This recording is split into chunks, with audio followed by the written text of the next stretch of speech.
Birinchi liga musobaqasi yaxshi ketdi, zo'r ketdi, qiziq bo'ldi. Konsovka ham o'zi menimcha qiziq bo'ldi. Gruppaviy etaplar ham yaxshi. Oxiri shu mana etap gruppadan ajralgandan keyin hamma kuchli komanda qolganda qiziq o'yinlar bo'ldi. Hammasi tashishlargan. Oddiy o'yin bo'lmadi birinchi ligada ham. Yaxshi o'sish bor, yaxshi o'sildi. O'zimiz ham o'sdik deb o'ylayman. Yaxshi o'yinlar bo'ldi, katta komandalar. Oxirgacha bordik, amallab biz ham yaxshi harakat qildik. Yoshlar bilan ko'p komanda ham yosh, aralashlari ham bor. Qiziq ketyapti birinchi liga ham, yaxshi ketyapti. Bu yil statistikalarimda ham 10 ta gol, 18 ta assist qildim.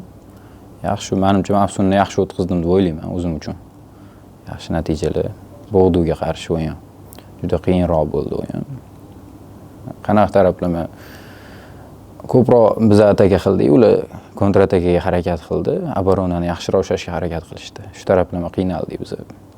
Bizga ochib berdi bizani kamchiligimizni. Nima yetishmayotganini shuncha o'yinlarda. Ozgina komanda bizga qarshi agar ikkinchi nomerda o'ynasa, moment sazdat qilishlarimiz ozgina qiyinroq bo'lishini ochib berdi bizga.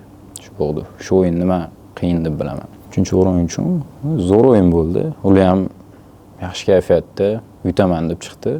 Yaxshi momentlar bo'ldi. Ular ham ataka qildi, biz ham ataka qildik. Omad bizning tarafga aniq qildi 3-o'rinda. Bizning tarafga kuldi deydimi, qanaqa? Yon bosdi bizga.